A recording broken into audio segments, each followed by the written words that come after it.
Vaccinate 70% by the middle of 2022.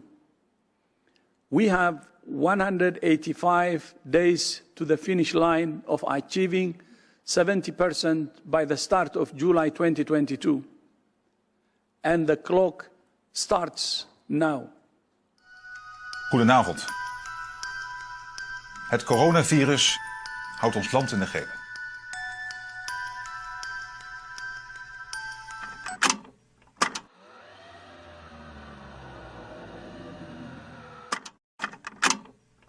On the basis of available evidence, the scientific criteria for an influenza pandemic have been met.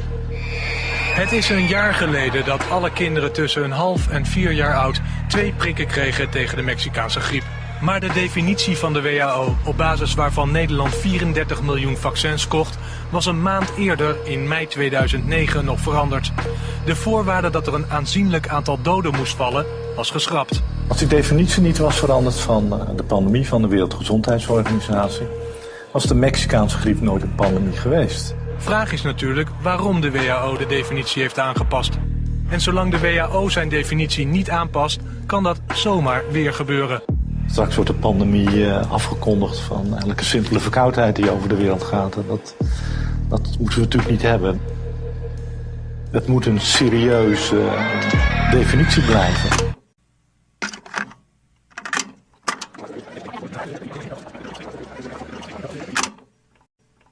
In the past 2 weeks, the number of cases of COVID-19 outside China has increased 13-fold. We have therefore made the assessment that COVID-19 can be characterized as a pandemic. Pandemic is not a word to use lightly or carelessly. It's a word that, if misused, can cause unreasonable fear.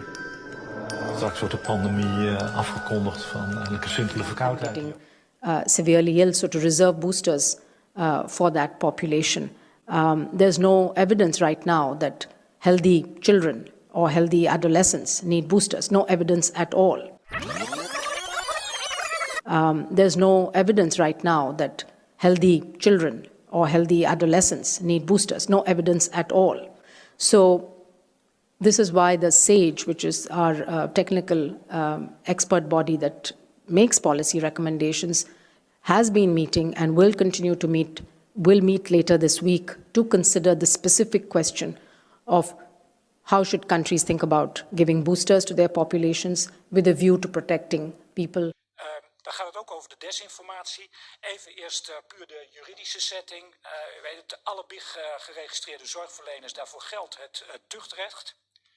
Artsen moeten zich houden aan beroepsnormen, anders overtreden zij ook de tuchtnormen. De inspectie, de patiënt of een rechtstreeks belanghebbende kan een tuchtklacht indienen. Een collega kan dat ook doen. En een tuchtrechter kan de maatregel van doorhaling van de inschrijving in het BIG-register opleggen aan een BIG-geregistreerde zorgverlener. En stelt dat per individu vast. Dat kan dus via een tuchtrechter. Tuchtcolleges zijn onafhankelijk. Ik kan niet zomaar rechtstreeks ingrijpen en moet dat ook niet doen. Maar ik ben het wel helemaal met mevrouw Kuiken eens dat hier echt dingen niet in de haak zijn, dat dat niet kan. Dat we echt gehouden zijn aan brede informatie, maar ook juiste informatie. Eens te meer vanuit een medische beroepsgroep.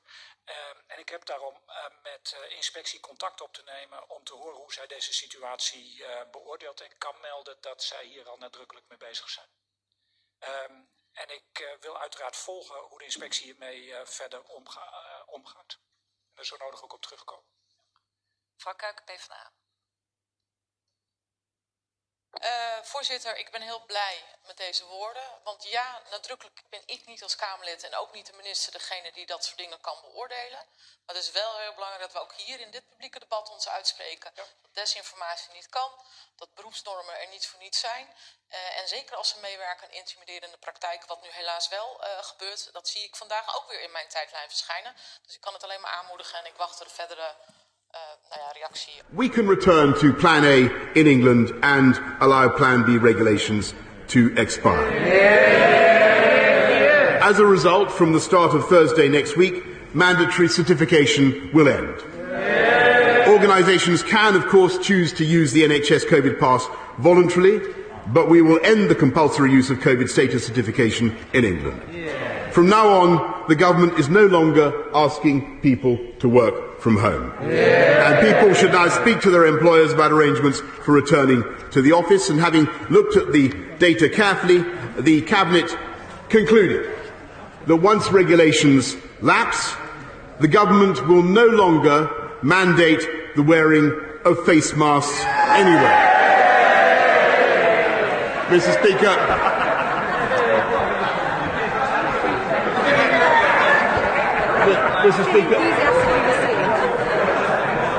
Mr. Speaker, from tomorrow we will no longer require face masks in classrooms, and the Department for Education will shortly remove national guidance on their use in communal areas. In the country at large, we will continue to suggest the use of face coverings in enclosed or crowded spaces, particularly when you come into contact with people you don't normally meet, but we will trust the judgment of the British people and no longer criminalise anyone who chooses not to wear one.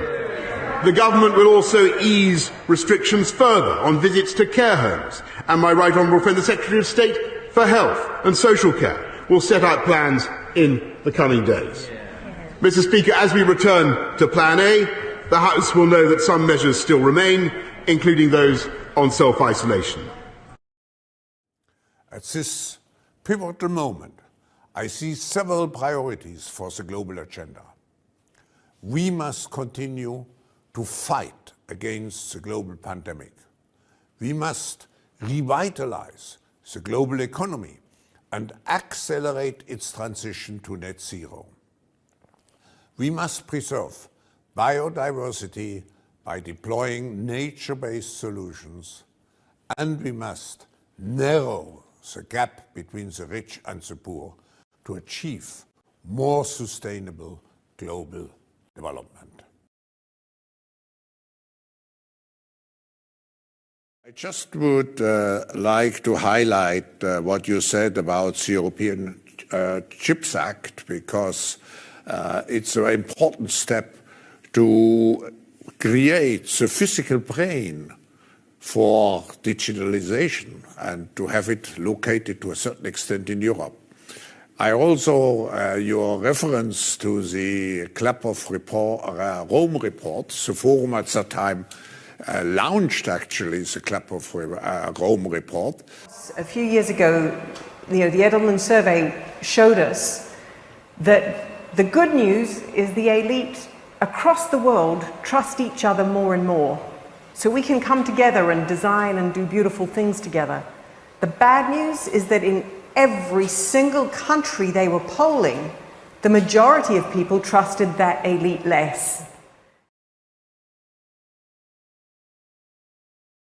It is Russia that created this crisis out of whole cloth. It is Russia that has amassed 100,000 troops on Ukraine's borders. It is Russia that has prepared internal sabotage, destabilization, and false flag options for Ukraine.